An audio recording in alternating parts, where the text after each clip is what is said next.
Hello student. आज के इस वीडियो में हम 10th स्टैंडर्ड के मैथ्स का चैप्टर नंबर 2 के प्रैक्टिस बुक में से 2.1 क्वेश्चन सॉल्व करेंगे। और जानेंगे कि एक डायग्राम देख के एक पॉलिनोमियल के कितने जीरोस होते हैं वो कैसे जल्दी से पता लगाए। बिना देरी के स्टार्ट करते हैं वीडियो।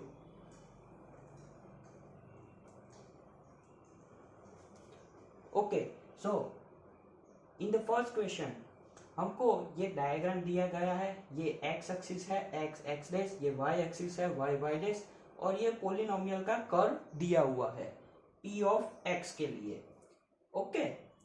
और ये जो कर्व है इसका equation y is equal to P of X इस प्रकार ये सारे के लिए लागू होगा। y is equal to P of X. अभी हमको ये पॉलिनोमियल के लिए उसके कितने जीरोस हो गए वो फाइंड करना है।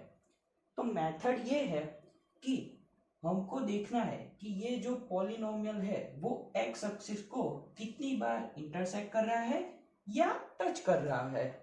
आई रिपीट, हमको यही देखना है कि ये जो पॉलिनोमियल है पी ऑफ एक्स वो एक्स एक्सिस को कितनी बार इंटरसेक्ट कर रहा है और कितनी बार टच कर रहा है। इंटरसेक्शन मीन्स कि ये एक्स एक्सिस है और ये पी एक्स है, तो इसको हम इंटरसेक्शन बोलेंगे। ये इंटरसेक्ट किया है इधर ये पॉइंट पर।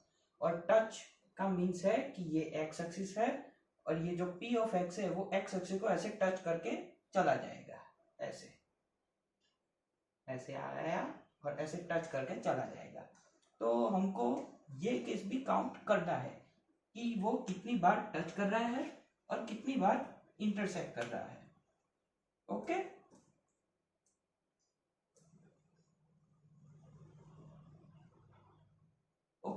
सो इन द फर्स्ट क्वेश्चन ये एक्स एक्सिस है और ये पी ऑफ एक्स है, वो एक्स एक्सिस को सिर्फ एक ही पॉइंट पे इंटरसेक्ट कर रहा है। ये y ये इधर भी इंटरसेक्ट कर रहा है लेकिन ये y एक्सिस को कर रहा है, तो हमें ये काउंट नहीं करना है, सिर्फ ये काउंट करना है। तो इसके कितने जीरोस हो गए? इसके 1 जीरोस हो गए। फर्स्ट का आंसर होगा 1। Now let's move on to second question. In second question our curve is like this. So this curve intersects this point and at this point, but this point is on y-axis, so we do not consider this. We consider only this point and this point.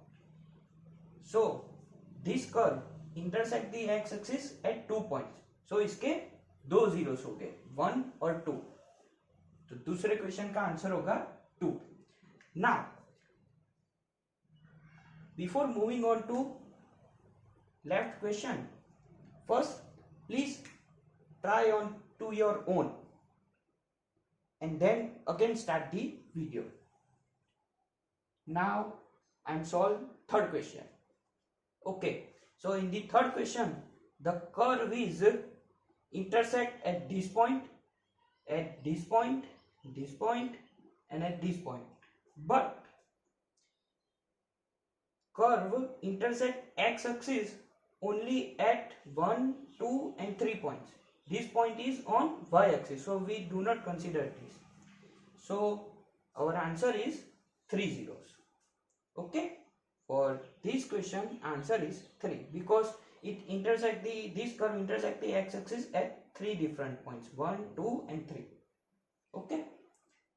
Now move on to fourth question. In the fourth question the our curve is here. P of x is this one and our x axis is this. P of x intersect at this point, but this point is on y axis, so we do not consider this, and it do not intersect or touch any point of x axis. So here zeros of P of x is 0. So here answer is 0. 4 question का answer होगा 0। Now move on to fifth question. Fifth question में ये जो curve है वो यहाँ intersect कर रहा है, यहाँ इंटरसेक्ट कर रहा है, यहाँ इंटरसेक्ट कर रहा है, यहाँ इंटरसेक्ट कर रहा है, यहाँ इंटरसेक्ट कर रहा है, लेकिन ये जो पॉइंट है वो y एक्सिस पे है, तो हम इसको कंसीडर नहीं करेंगे। हम सिर्फ 1, 2, 3 और 4 ये 4 पॉइंट ही कंसीडर करेंगे। तो इसका आंसर होगा 4। फिफ्थ का आंसर होगा 4 zeros। Okay, in the sixth question ये हमारी एक्स एक्सिस है और ये हमारी वाई एक्सिस है और ये हमारा कर्व है पी ऑफ एक्स।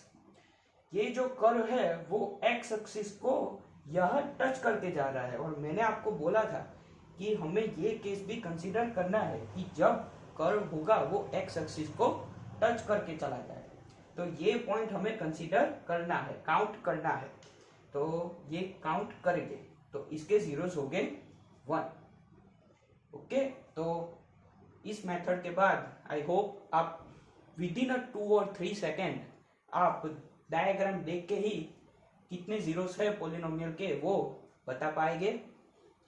ओके, आज के लिए इतना ही, मिलते हैं अगली वीडियो में, तब तक के लिए गुड बाय।